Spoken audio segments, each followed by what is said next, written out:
Hare Krishna, Vijaya Ekadashi story. Yudhishthira Maharaja has asked, O Lord Krishna, glorious son of Vasudeva, please be merciful to me and describe the Ekadashi that occurs during the Krishna Paksha of the month of Falgun.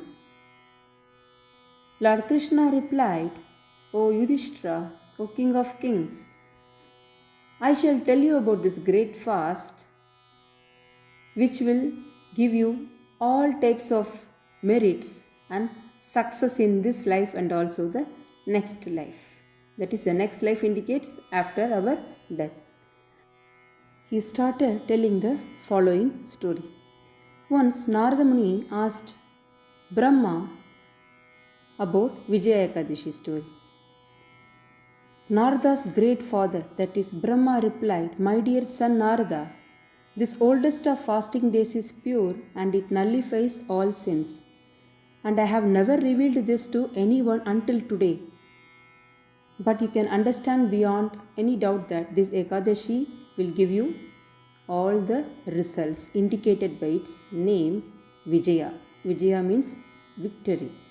So when Lord Rama was exiled to the forest for 14 years, we all know that Goddess Sita was kidnapped by Ravana. And Lord Rama was bewildered like an ordinary man by distress. So while searching for his beloved, the Lord came upon the dying Jatayu. Thereafter he killed his enemy Kabanda. Kabanda was a carnivorous demon. He was killed by Rama and so he was liberated. He was a Gandharva. Gandharva means musician in his previous birth. And Kabanda revealed about Sugriva and how Lord Rama can take Sugriva's help to enter into Sri Lanka. And then Lord Rama and Sugriva, the king of the monkeys, became friends. Together, they collected a grand army of monkeys and bears and sent Hanuman, his minister, to Sri Lanka, where he was able to see Srimati Sita Devi in Ashokavana. And he delivered Lord Rama's message and showed the ring proving his authenticity for rendering such great service to the Supreme Lord Sri Ram. With the help of Sugriva, Lord Rama proceeded towards Sri Lanka. Upon arriving at the shore of the ocean with the army of monkeys, he could understand that the water was so deep and it was having ferocious aquatics like sharks, whales. So he was asking Lakshmana, how are we going to cross this abode of Varuna Deva? It is having ferocious animals. How are we going to cross this? Here only the story, actual story starts. Lakshmana replied, the great sage Bakatalabhya lives on an island just 4 miles from here. So we need to go there and see him. He is so aged that he lived for many yugas and he is so wise, and we need to take his darshan and ask him how we can safely reach our goal. So Rama and Lakshmana is proceeding to the ashrama of the Bakatalabhya Muni who lived for yugas. Approaching him, the two lords paid their respects, and then Bakatalabhya, as he was so wise, he immediately understood that it is Supreme Personality of Godhead, Sri Rama. Immediately he asked, Rama, O best of the human beings, why have you come to my lowly abode? Because Rama is a Maryada Purusha. And the Lord replied,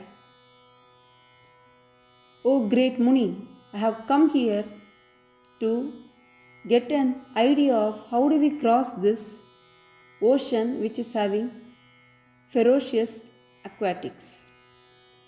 That's why we are here. For that the sage replied, I will tell you the most exalted of all fast, observing which you will surely conquer Ravana and be eternally glorified. Now he is telling the rules and regulations of this fast.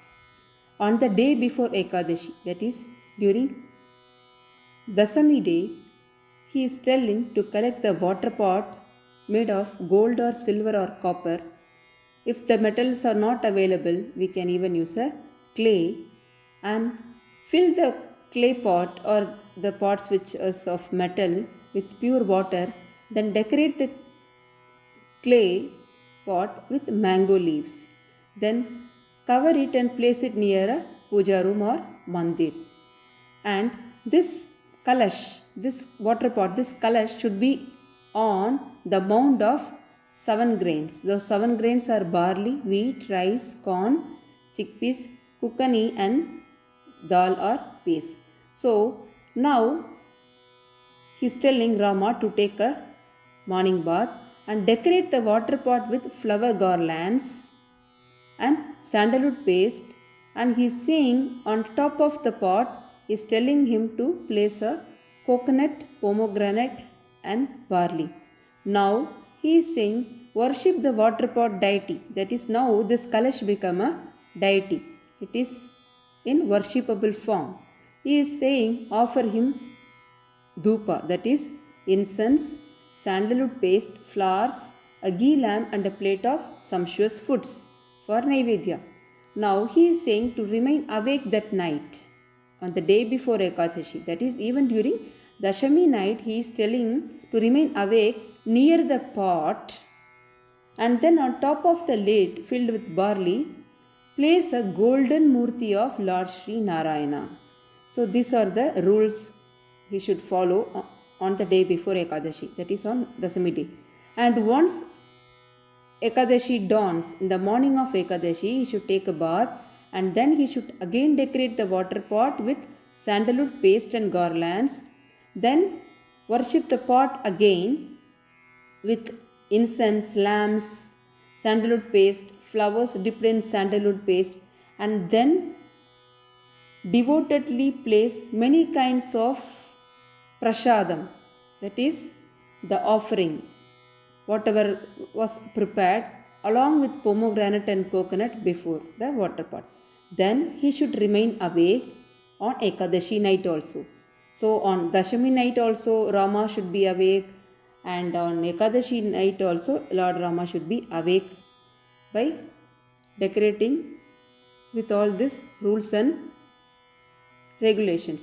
And when the Dwadashi dawns, on Dwadashi morning, the water pot should be taken to the holy river, or if there is no holy river, it should be taken to the nearby pond, and then after worshipping it again properly, he need to donate all these ingredients in which the pot was decorated to a pure Brahmana, and then he should observe the Vijaya Ekadashi in this way, and then he will be victorious in every way. This is what is the rules and regulations Lord Rama should follow to cross that ocean without any hindrance. These are all told by the Muni who lived in that island for yugas. So this fast was observed by Lord Rama himself. This is the fast which was observed by Lord Rama. So we should also try to observe this fast, if not with these rules and regulations, at least we should try to not eat so much and eat very less, like with root vegetables, fruits and milk. And Lord Ramachandra Bhagavan, the Supreme Personality of Godhead, did just as Bhakatalabhe Muni instructed, and he conquered all demonic forces which was on the way. Then similarly, anyone who observes this fast will always be victorious in this mortal world. Lord Krishna is concluding, O Yudhishthira, anyone who reads or hears this history will attain the great merit, which is equal to performing a Ashwamedha Yajna. This is how this Falgun Krishna Ekadashi story is ending. And this is from Skanda Purana. Hare Krishna.